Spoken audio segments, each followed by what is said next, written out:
నలుగురు భార్యల్లో ఆయనకు నాలుగో భార్య అంటే పిచ్చి. నాలుగో భార్య అంటే ఆయనకు ఎంత ఇష్టం అంటే పొద్దున్న లేస్తాన మొహం చూడాలి. ఆయన సంపాదించే సగం పైసలు నాలుగో భార్యకి ఇవ్వాలి. ఆమెకు చిన్న దెబ్బ తగిలితే గిలగిలగిల కొట్టుకుంటాడు. ఆమెకి ఏమన్నా అయితే తట్టుకోలేడు. నాలుగో భార్య. మూడో భార్య ఏం తక్కువ కదా ఆయనకు. ఏ పార్టీకి, ఏ ఫంక్షన్కి, ఏ యాన్యువల్ డేకి ఏమున్నా థర్డ్ భార్యను తీసుకొస్తాడు.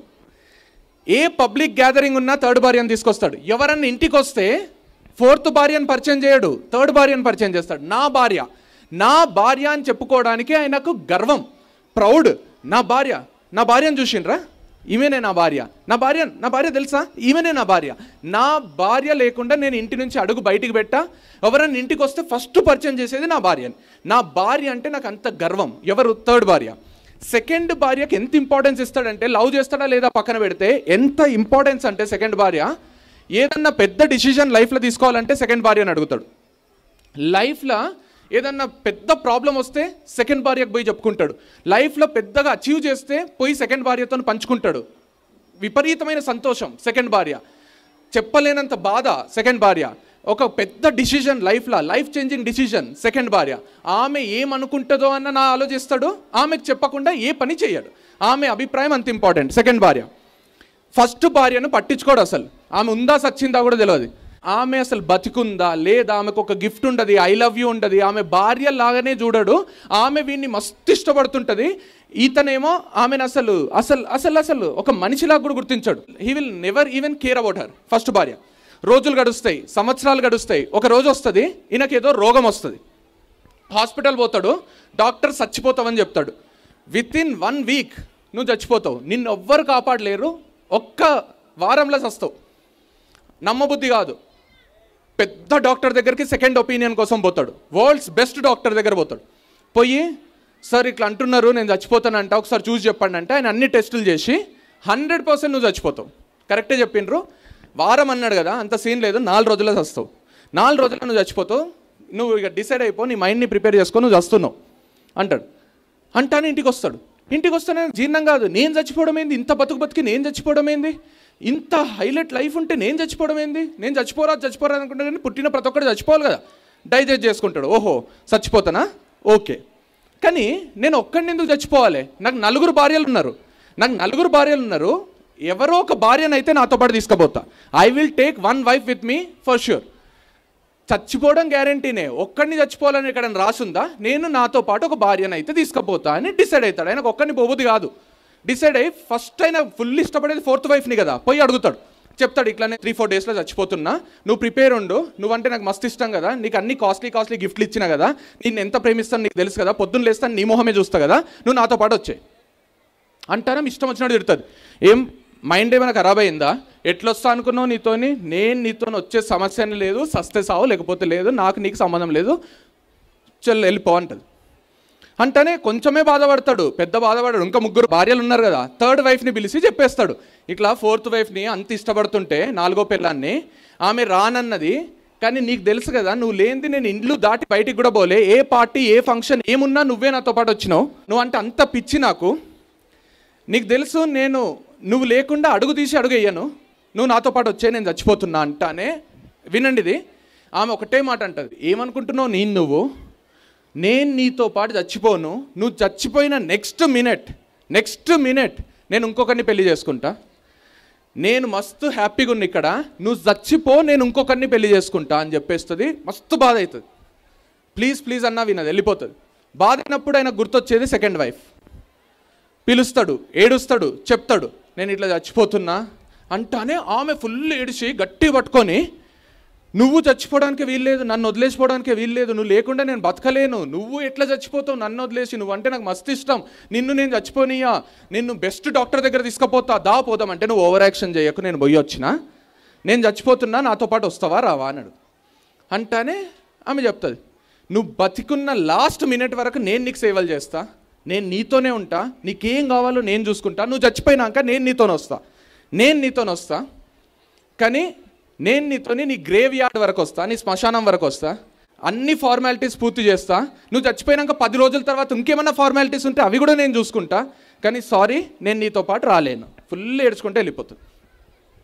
ఆయనకి ఇక ఫస్ట్ వైఫ్ని ఎట్లా అడగాలో కూడా అర్థం కాదు, ఎప్పుడు ఆమెతో మాట్లాడాడు కూడా, ఆమెను పట్టించుకోడు, ఆమె ఉందని కూడా గుర్తించాడు. కాబట్టి ఏడ్చుకుంటూ కూర్చుంటే ఫస్ట్ వైఫ్ ఆమెనే వచ్చి, ఎందుకు ఏడుస్తున్నావు, నీకేమైనా మెంటలా, నువ్వు ఒక్కడివి చచ్చిపోతాను ఎట్లా అనుకున్నావు, అసలు నీకు నేను లేననుకున్నావా, చావైనా బతికైనా నీతోనే, నేను నీతో పాటు వస్తా, నేను నీతో పాటు వస్తా, నువ్వు టెన్షన్ తీసుకోకు, నువ్వు ఒక్కరివి ఎప్పుడు చచ్చిపోవు, నేను వచ్చేస్తా, బై డిఫాల్ట్ నీతో చచ్చిపోతా, ఎక్కువ మైండ్ ఖరాబ్ చేసుకోకు అని చెప్తారు. Wait and he feel so happy. There ends the story. But as I say every time the story starts here. ఒకటి చెప్తా, తప్పుగా అనుకోకండి, ఇక్కడ కూర్చున్న ప్రతి ఒక్కరికి, ఎవ్రీ పర్సన్ సిట్టింగ్ హియర్, ఈ చిన్న పిల్లల్ని కొంచెం ఎక్స్క్లూడ్ చేస్తే మీ అందరికీ ఇక్కడ మా అందరికీ doesn't matter whether it is male or female, ఆడనా మొగనా తేడా లేదు, పెద్దనా చిన్ననా తేడా లేదు, గొప్పనా పెద్దనా తేడా లేదు, మనందరికీ 4 భార్యలు ఉన్నారు. We all have 4 wives. మనందరికీ 4 wives. The 4th wife is our skin, our body. మన స్కిన్, మన బాడీ. ఒక్కసారి ఆలోచించండి, పొద్దున్న లేస్తానే మనం ఎట్లా కనిపిస్తున్నామో చూసుకుంటాం. చాలామంది మీకు తెలుసో లేదో వాళ్ళ సంపాదనల సగం వాళ్ళు మంచి కనబడడానికే స్పెండ్ చేస్తున్నారు. క్రీములని, ట్రీట్మెంట్లని, ఫేషియల్స్ అని, ఇంజెక్షన్స్ అని, కొంచెం ముసలోళ్ళు అయ్యి కొంచెం చేతులు ముడతలు వస్తుంటే ముడతలు రాకుండా ఒక ట్రీట్మెంట్, మొత్తం మన బతికే లైఫ్ స్టైల్లో సగం పైసలు మన స్కిన్కి పెడుతున్నాం. We love it so much. కానీ చచ్చిపోయినప్పుడు నీతో పాటు రాదు. It will not come with you. It will get buried here, burned here. ఇక్కడనే పాతి పెడతారు లేదా కాలబెడతారు. It is not going to travel with you. 4th wife. 3rd wife చాలా ఇంపార్టెంట్. మన ప్రాపర్టీ, మన డబ్బు, మనం సంపాదించుకున్న ఆస్తి, అంతస్తులు, ప్రతి ఒక్కటి మనకి ఇక్కడ 3rd wife. పార్టీలకు, ఫంక్షన్లకు పోతే ప్రతి ఒక్కరు నేను ఏ కార్లో దిగుతున్నానో చూడాలి. ఎవరు లేని దగ్గర పార్క్ చేయబోద్ది కాదు నాకు. అందరు చూస్తున్నారా నా కార్. నా 3rd wife. బంగారం లేనిది ఆడవాళ్ళు ఫంక్షన్లకు పోరు.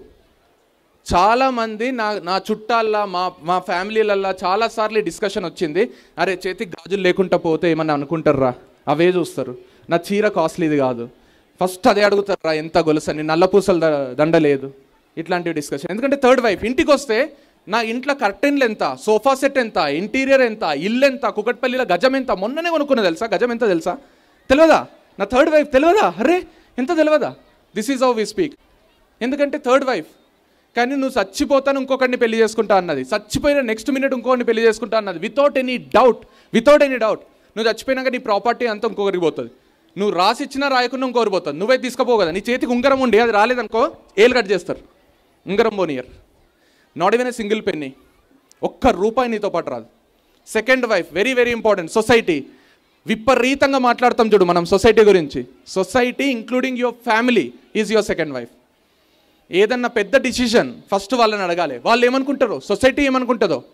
నేను ఏ కోర్స్ చేయాలంటే సొసైటీనే, నేను పెళ్లి చేసుకోవాలంటే సొసైటీనే ఏమనుకుంటుందో. అరే వేరే వాళ్ళని పెళ్లి చేసుకుంటే సొసైటీ, మీ మామూలు ఏమంటారు రా, మనల్ని వెలేస్తారు. కానీ సొసైటీ నీతో పాటు చచ్చిపోదు. నువ్వు ఉన్నంత వరకు నీతో పాటు ఉంటుంది. నువ్వు ఉన్నప్పుడు చూడ్డానికి వస్తుంది. నీతో పాటు నేను కూడా చచ్చిపోతా అని రాదు. The 1st wife, I need not tell you, it's your soul. ఆత్మ అంటారు, నీ సోల్. అంటే మన దరిద్రం ఏం తెలుసా, మన సోల్ అంటూ ఒకటి ఉంటుంది. మనం పుట్టినప్పుడు మస్తు మంచోళ్ళం తెలుసా, పెరిగి ఆ విషయాన్ని మర్చిపోతున్నాం. పుట్టినప్పుడు చిన్న పిల్లలు ఇక్కడ కూడా ఉన్నారు, మస్తు మంచోళ్ళు ఉంటారు. వాళ్ళు నవ్వుతే చూడబుద్ధి అవుతుంది. ఎందుకంటే వాళ్ళకి ఒకటే వైఫ్, సోల్. వాళ్ళు కొంచెం పెరిగి పెద్దగా అయ్యి వాళ్ళకి ఫ్రెండ్స్ గిన్స్ పరిచయం అయినాక సొసైటీ వస్తుంది. అరే రే రైమ్స్ చెప్పు, ఇంగ్లీష్ పోయమ్స్ చెప్పు, ఇది చెప్పు, అది చెప్పు. ఎందుకంటే సొసైటీ ఏమనుకుంటుందో, ఇంగ్లీష్లో మాట్లాడకపోతే society ఏమనుకుంటుందో.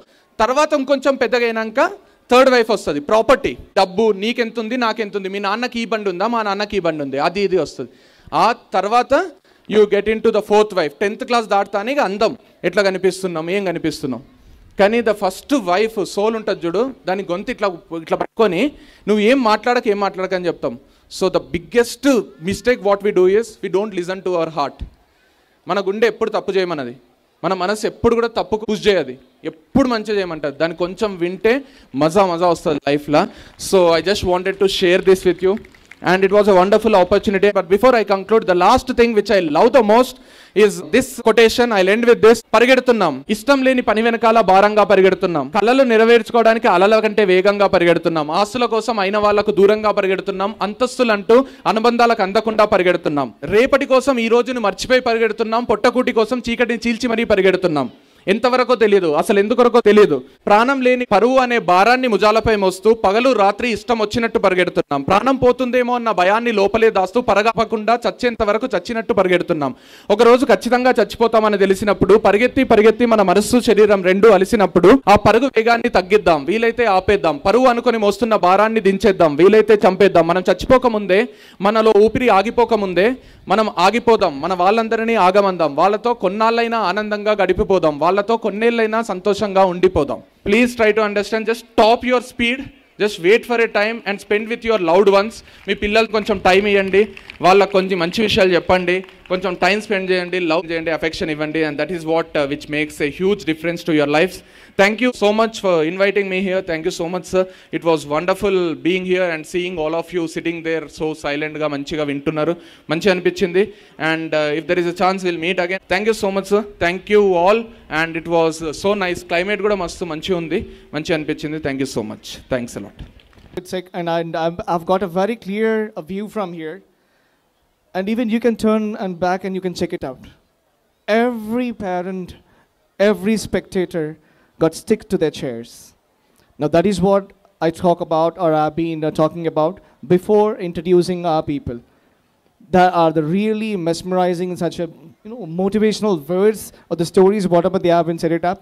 And seriously, sir, thank you very much for the first time in a very close manner. Apart from the small videos or whichever I've been checking it out, for the first time I have been seeing it in a live. Thank you, sir. Thank you very much.